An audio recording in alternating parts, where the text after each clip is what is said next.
Tiga pabrik tahu di Kecamatan Ilir Barat 1, Jalan Putri Rambut Selako akhirnya disegel pemerintah Kota Palembang lantaran pabrik tersebut belum memenuhi standar instalasi pengolahan air limbah atau IPAL. Baik pemirsa PAL TV, bersama saya Hania Sabita dan juru kamera Muhammad Aidil. Pada hari ini, Kamis 9 Juli 2026, kami sudah berada di salah satu pabrik tahu di Jalan Putri Rambut Selako yang sudah dilakukan penyegelan.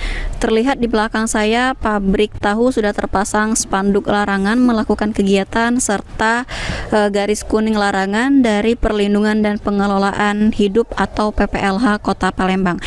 Penyegelan langsung dilakukan oleh Wali Kota Palembang Bapak Ratu Dewa yang diikuti oleh organisasi perangkat daerah atau OPD dan aparat penegak hukum Palembang.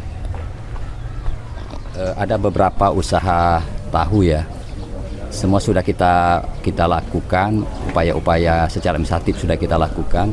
Sebenarnya kita dari pemerintah kota tidak pernah melarang bagi warga untuk berinvestasi dan memiliki usaha. Tetapi tetap tadi sudah kita inginkan mengikuti kaidah aturan yang berlaku.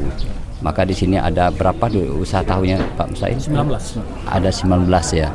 Ada beberapa yang tidak taat dan tidak patuh. Limbahnya, kita ingin limbahnya jangan sampai mencemari karena ini akan berpengaruh pada kesehatan warga dan juga kesehatan lingkungan, tumbuh-tumbuhan dan lain sebagainya oleh dampak usaha tahu ini. Kita ingin ada penataan limbah IPAL-nya. Maka dari itu hari ini sebagai sampel dari dunia usaha yang lainnya.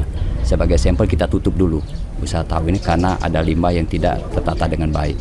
Selanjutnya akan ada edukasi dari Dinas Lingkungan Hidup agar bagaimana menata limbah yang baik, ada edukasi. Nah, sebelum ini berencana lebih lanjut, per hari ini kita tutup dulu. Syarat Pak? Tidak apa-apa, kita asalkan mereka mentaati aturan, IPAL-nya diperbaiki, terus segala jenis sarana-prasarana yang ada juga diperbaiki dulu.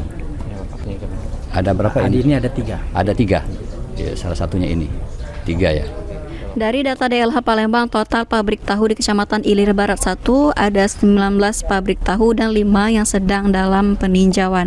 Serta ada 3 pabrik yang sudah dilakukan penyegelan karena tidak memenuhi SOP instalasi pengelolaan air limbah atau IPAL sesuai ketentuan dari DLH. Saya Hania bersama juru kamera Muhammad Aidil melaporkan.